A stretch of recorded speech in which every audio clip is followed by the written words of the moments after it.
Hi friends, మనం ఈ వీడియోలో ఫిజిక్స్లోని ఇంపార్టెంట్ కాన్సెప్ట్ అయిన total internal reflection and fibre optic cable working principal గురించి నేర్చుకుందాం.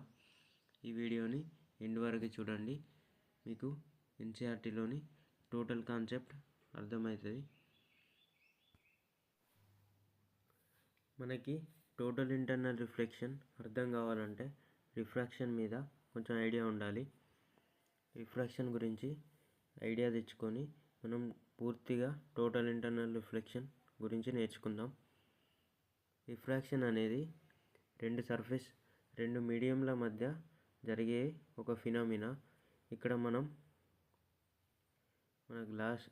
గ్లాస్లో పెట్టిన పెన్సిల్ బెండ్ అయినట్టు కనిపిస్తుంది కదా, ఇలా బెండ్ అయినట్టు కనిపించడానికి రీజన్ రిఫ్రాక్షన్. ఇది ఎలా జరుగుతుందో చూద్దాం.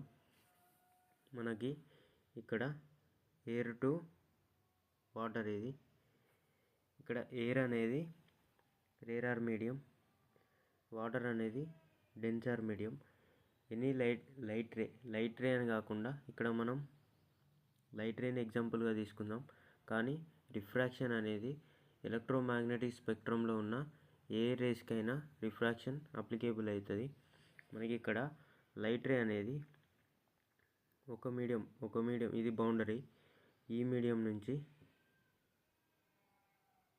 ఎయిర్ నుంచి వాటర్కి ఎంటర్ అయినప్పుడు లైట్ యొక్క స్పీడ్ తగ్గి అండ్ మళ్ళీ ఇది నార్మల్ ఉంది కదండి, ఇది నార్మల్, ఇది బౌండరీ, ఇది నార్మల్. ఈ నార్మల్కి దగ్గరగా వస్తుంది. ఇన్సిడెంట్ యాంగిల్ కన్నా ఇక్కడ యాంగిల్ ఆఫ్ రిఫ్రాక్టెడ్ యాంగిల్ అనేది తక్కువ ఉంటుంది. ఇది ఎప్పుడు లైట్ అనేది ఎయిర్ నుంచి వాటర్కి, అంటే రేరార్ మీడియం నుంచి డెన్సర్ మీడియంకి ట్రావెల్ అయినప్పుడు ఈ రే అనేది, ఇన్సిడెంట్ అయిన రే అనేది నార్మల్కి దగ్గరికి వస్తుంది. ఇప్పుడు ఇదే లైట్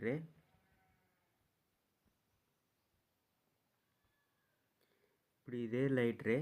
మన డెన్సర్ మీడియం అంటే వాటర్ టు ఎయిర్కి ట్రావెల్ అయినప్పుడు, వాటర్ అనేది డెన్సర్ టు రేరార్కి ట్రావెల్ అయినప్పుడు ఇలా ట్రావెల్ అయినప్పుడు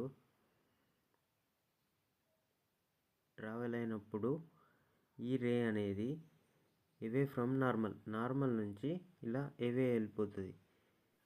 ఇందాక మనం రిఫ్రాక్షన్ ఎయిర్ టు వాటర్ చూసాం కదా, ఇప్పుడు వాటర్ టు ఎయిర్ చూద్దాం. ఇక్కడ వాటర్ అనేది డెన్సర్ మీడియం, ఎయిర్ అనేది రేరార్ మీడియం. మనకిప్పుడు డెన్సర్ మీడియం నుంచి లైట్ ఎంటర్ అయ్యి రేరార్ మీడియంలోకి వెళ్ళినప్పుడు ఇక్కడ వాటర్లో లైట్ యొక్క స్పీడ్ అనేది తక్కువ ఉంటుంది. ఇక్కడ వాటర్ టు ఎయిర్కి ట్రావెల్ అవుతుంది కాబట్టి ఇక్కడ లైట్ యొక్క స్పీడ్ పెరుగుతుంది. అలాగే ఇది నార్మల్,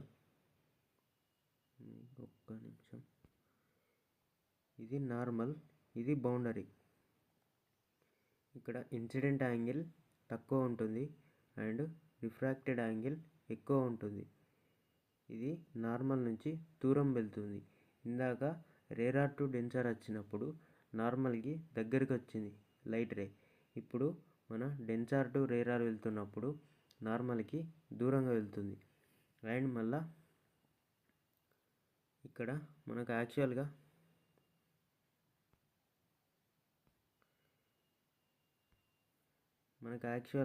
లైట్ రే అనేది ఇలా వెళ్ళాలి, స్ట్రైట్గా ఇలా వెళ్ళాలి. ఇలా వెళ్ళాల్సిన లైట్ రే ఇలా బెండ్ అయింది కాబట్టి ఇందాక ఫస్ట్ కేసులోను సెకండ్ కేసులోను ఇలా లైట్ రే ఇప్పుడు ఈ కేసులో నార్మల్ నుంచి దూరంగా వెళ్ళింది అండ్ ఫస్ట్ కేసులో నార్మల్కి దగ్గరగా వచ్చింది. ఇలా లైట్ రే బెండ్ అవ్వడాన్ని రిఫ్రాక్షన్ అంటారు. ఇప్పుడు మనకు రిఫ్రాక్షన్ గురించి పూర్తిగా అర్థమైంది. మనం టోటల్ ఇంటర్నల్ రిఫ్లెక్షన్ గురించి నేర్చుకుందాం.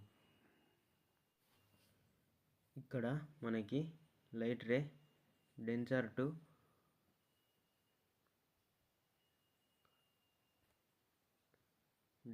టు రేరార్ ట్రావెల్ అయినప్పుడు మాత్రమే టోటల్ ఇంటర్నల్ రిఫ్లెక్షన్ ఫినామినాని మనం చూస్తాం. దీన్ని చూడాలంటే మనం ఎప్పుడైనా లైట్ రే అనేది క్రిటికల్ యాంగిల్ కంటే ఎక్కువ యాంగిల్తోని ఇన్సిడెంట్ కావాలి.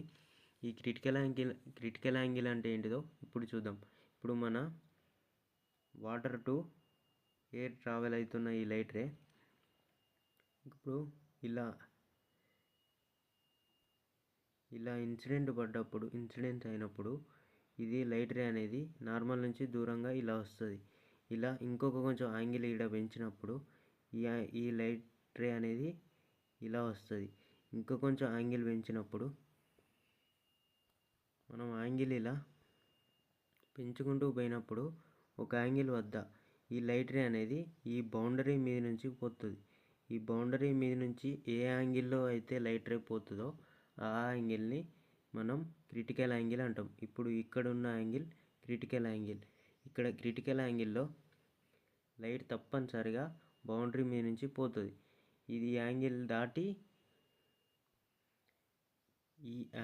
దాటి ఇక్కడ మనం లైట్ రేను ఇన్సిడెన్స్ చేసినప్పుడు ఎప్పుడు అయితే డెన్సర్ టు రేరార్కి క్రిటికల్ యాంగిల్ని దాటి మనం లైట్ రేని ఇన్సిడెన్స్ చేసినప్పుడు అది ఆ బౌండరీ వరకు క్రిటికల్ యాంగిల్ నుంచి పోయినప్పుడు బౌండరీ వరకు వచ్చింది కదా, బెండ్ అవుతూ ఇప్పుడు క్రిటికల్ యాంగిల్ కన్నా ఎక్కువ యాంగిల్తో ఇన్సిడెంట్ చేసినప్పుడు ఇది ఇక్కడ నుంచి లైట్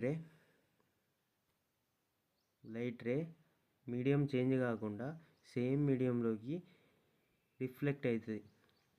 ఇట్లా రిఫ్లెక్ట్ కావడాన్ని టోటల్ ఇంటర్నల్ రిఫ్లెక్షన్ అంటారు. ఇది మనం డయాగ్రామ్తో సహా చూద్దాం. ఇక్కడ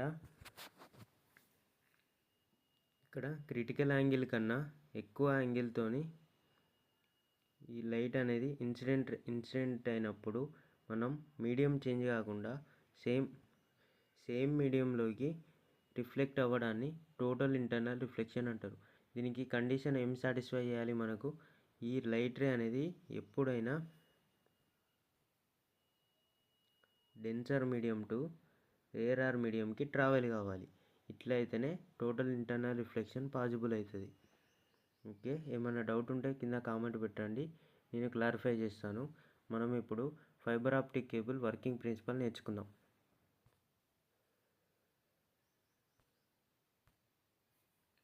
మనం ఇప్పుడు ఫైబర్ ఆప్టిక్ కేబుల్ గురించి నేర్చుకుందాం. మనకు ఇక్కడ ఈ బ్లూ కలర్లో ఉన్నదంతా డెన్సర్ మీడియం. ఈ డెన్సర్ మీడియం నుంచి ఈ మన గ్రే కలర్లో ఉన్నదంతా రేరార్ మీడియం.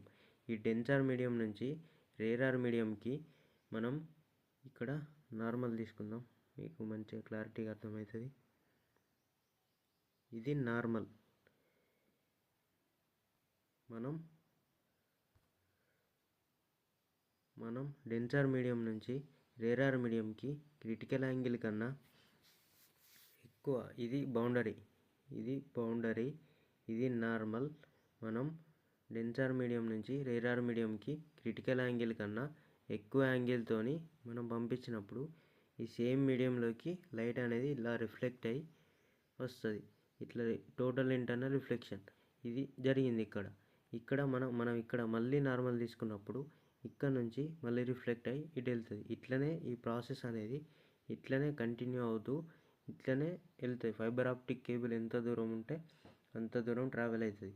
ఫైబర్ ఆప్టిక్ కేబుల్లో అడ్వాంటేజెస్ ఏంటంటే మనకి ఇక్కడ ఎక్కడా కూడా డాటా లాస్ అవ్వదు అండ్ ఫాస్ట్ ఉంటుంది. ట్రావెలింగ్ అనేది ఫాస్ట్ ఉంటుంది. డాటా ట్రాన్స్ఫర్ అనేది ఎక్కడ మీకు ఇన్ఫర్మేషన్ అనేది ఎక్కడ చేంజ్ కాదు. మనం ఏదైతే ఇన్ఫర్మేషన్ ఇన్పుట్లో ఇస్తామో సేమ్ ఇన్ఫర్మేషన్ అవుట్పుట్లో వస్తుంది. అందుకే ఫైబర్ ఆప్టిక్ కేబుల్ని ప్రిఫర్ చేస్తారు ఇంటర్నెట్ ట్రాన్స్ఫర్కి. మన biometric finger print reading machine working principle కూడా ఇది సేమ్, ఇదే ప్రిన్సిపల్. మీకు total internal refraction fibre optic cable working principle అర్థమైందని అనుకుంటున్నాను. ఏమైనా డౌట్ ఉంటే కింద కామెంట్లో పెట్టండి. Thank you for watching.